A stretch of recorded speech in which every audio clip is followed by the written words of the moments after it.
Sepertinya saya nggak usah lagi bahas soal teori apa itu sebenarnya tinjauan pustaka karena pasti udah banyak banget di Google, jadi kalian tinggal baca. Intinya tinjauan pustaka itu adalah bacaan yang nantinya akan mendukung tulisan ilmiah kalian. Jadi misalnya nih kalian sedang melakukan praktikum, yang paling gampang praktikum nih ya, praktikum di sekolah gitu atau di kampus. Jadi misalnya kalian sedang melakukan praktikum pembuatan permen gitu. Kalian kan tidak cukup gimana sih caranya membuat permen ini, kan nggak cukup begitu kalau di tulisan ilmiah. Jadi harus ada dasarnya. Sebenarnya permen itu apa sih pengertiannya? Apa yang mendasari kalian nanti harus membuat permen? Terus permen itu jenisnya ada berapa? Nah, teori-teori yang berhubungan dengan produk yang kamu buat, dengan penelitian kamu. Teori-teori ini dijabarkan ke dalam tinjauan pustaka. Jadi kamu harus bikin poin-poin dulu yang sehubungan dengan perlakuan ilmiah yang sedang kamu jalanin. Kalau kayak tadi misalnya kamu sedang bikin permen gitu ya, praktikumnya, berarti tinjauan pustakanya bisa jadi pengertian permen itu apa, jenis-jenis permen itu apa, kemudian yang mempengaruhi kualitas permen itu apa saja, misalnya begitu. Nah, kalau sudah, kalian pasti nyari dong sumber atau literaturnya dari masing-masing poin yang sudah kalian tulis tadi. Kayak misalnya pengertian permen, kalian nyari dong, baik itu buku, baik itu di Google, atau di sumber-sumber lainnya nih. Boleh di koran juga boleh. Kalau misalnya kalian nyari yang paling simpel sekarang zaman begini di Google nih ya, misalnya di mesin pencari lah, boleh selain Google, ada banyak kan ya selain Google. Misal yang paling gampang di Google, nyari pengertian permen atau permen adalah, biasanya kan gitu nih nyarinya. Ketemu nih ada beberapa website. Cuman biasanya beberapa yang tidak boleh digunakan di tinjauan pustaka itu kalau berasal dari, mohon maaf sebut merek jadinya, kayak dari blogspot.com, kemudian dari Wikipedia, kemudian apalagi ya, ingetin dong di kolom komentar kalau misalkan aku ada yang kelewatan. Ya pokoknya yang paling sering itu karena yang biasanya muncul paling atas itu Wikipedia dan blogspot, biasanya begitu. Tapi kalau kalian nemuin website-website seseorang yang tidak berasal dari yang saya sebutkan tadi, itu boleh digunakan gitu. Jadi maaf gagal fokus sama yang ini ya.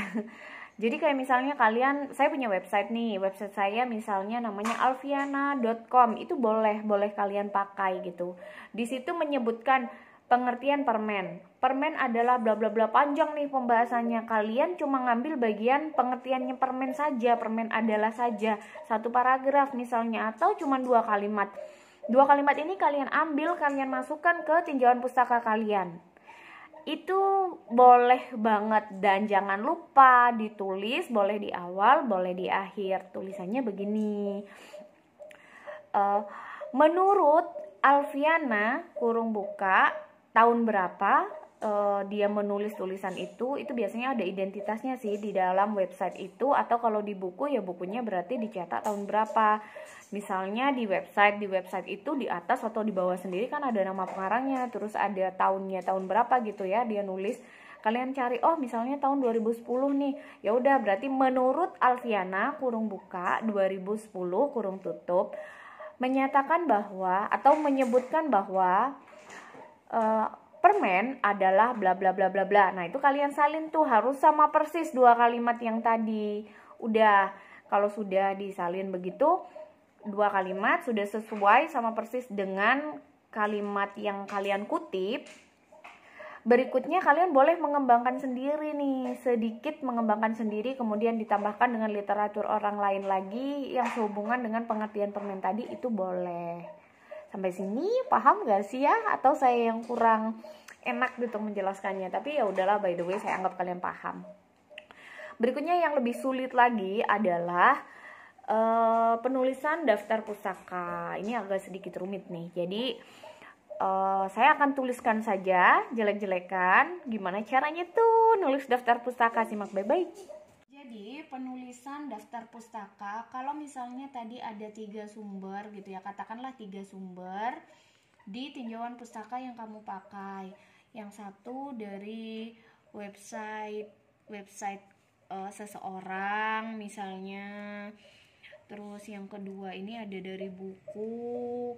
Yang ketiga ini dari website juga, misalnya gitu. Ini boleh nih. Nah, terus sekarang ini misalnya dari website. Dari website itu kamu cari namanya siapa. Saya contohkan nama saya ya. Nama saya misalnya Alfiana Wulan Aditama. Nah, otomatis di website itu nama saya juga tetap ini dong. Terus di website itu misalnya saya nulis tahun 2010. Pasti ada nih. Ada yang nggak ada sih. Tapi coba kamu cari deh di website itu tampilannya ada angka tahun nggak. Kalau ada, ya itu berarti ditulis di tahun segitu. Terus kalian lihat judulnya itu apa. Misalnya di website saya tulisannya pembuatan permen jahe. Misalnya begini ya di website saya tulisannya.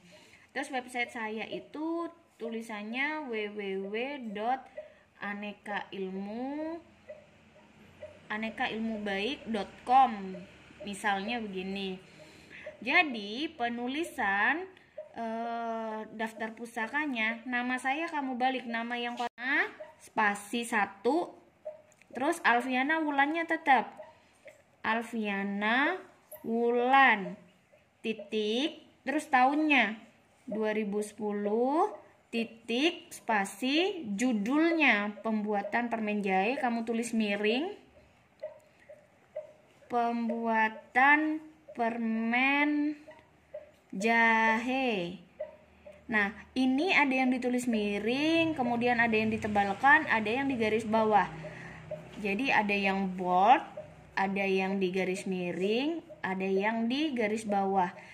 Boleh dipilih salah satu, tapi tidak boleh dua atau tiga-tiganya, tidak boleh. Jadi kalau miring, miring aja, kalau garis bawah doang, atau dihitamkan doang gitu. Tapi yang paling sering digunakan adalah garis miring. Setelah judul, berikutnya diterbitkan di mana? Mohon maaf, ini tadi harusnya ada diterbitkan di mana, misalnya di Jember nih. Di situ cari deh ada kotanya apa enggak gitu.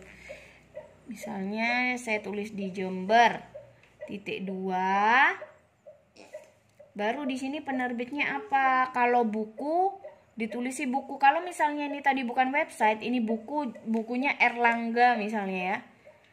Ya berarti di sini ditulis Erlangga. Tapi kalau misalnya ini website, ini nggak usah. Ini nih nggak usah. Kamu udah langsung tulis websitenya aja. www.anekailmubaik.com. Terus gimana kalau misalnya satu kertasmu nggak cukup, kamu harus tulis di bawahnya. Ini katakanlah Aneka Ilmu Baiknya nggak cukup gitu ya.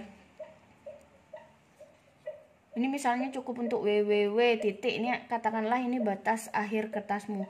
Berarti berikutnya kamu tulis di bawahnya harus spasi 1 itu 6 sampai 8 huruf. 1 2 3 4 5 6 di sini nih nulisnya. Kan tadi udah www tuh. Di sini anekailmubaik.com. Udah gitu. Tapi kalau misalnya di komputer kan sulit banget tuh kalau misalnya harus nulis satu-satu. Biasanya kan kalian udah langsung copy alamat websitenya yang ada di atas itu kan semua, dan munculnya pasti bukan cuman www.anekailmubaik.com, pasti ada slashnya bla bla bla bla bla slash. Nah itu nggak apa-apa, kalau pakai komputer kalian copy aja semua. Ya udah kalian tinggal paste aja di sini di paling akhir setelah judul ini. Terus ya itu jangan lupa kalian tetap harus atur baris keduanya itu harus masuk 6 sampai 8 huruf. Dan ingat antara baris pertama dengan baris kedua spasinya harus 1, bukan 1,5 dan bukan 2. Nah, terus saya ulang kembali ya. Untuk buku itu kalian wajib cari kota tempatnya, kotanya dia nulis titik 2, kemudian ini penerbitnya buku apa gitu, buku Erlangga apa buku apa gitu. Terus kalau misalnya kalian nemuin website tapi nggak ada nama pengarangnya di situ. Di sini nama saya tadi ini kamu ganti dengan anonim. Kesananya sama. Segitu aja. Kalau ada yang ingin ditanyakan, boleh komen ya. Assalamualaikum warahmatullahi wabarakatuh.